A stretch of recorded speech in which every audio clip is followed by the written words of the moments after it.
ఆ త్రిశూలంతో అతను చెడ్డ పనులు చేయడంతో ఆ త్రిశూలం ఇంకా భూమి మీద ఉండటం మంచిది కాదనుకున్నాడు శివుడు.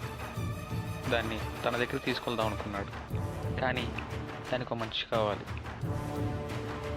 అది ఎవరి చేతిలో పడ్డా అపాయమే అని తెలుసుకున్న శివుడు ఆ తల్లి తండ్రి కోల్పోయిన వ్యక్తినే ఆ పనికి ఎంచుకుంటాడు.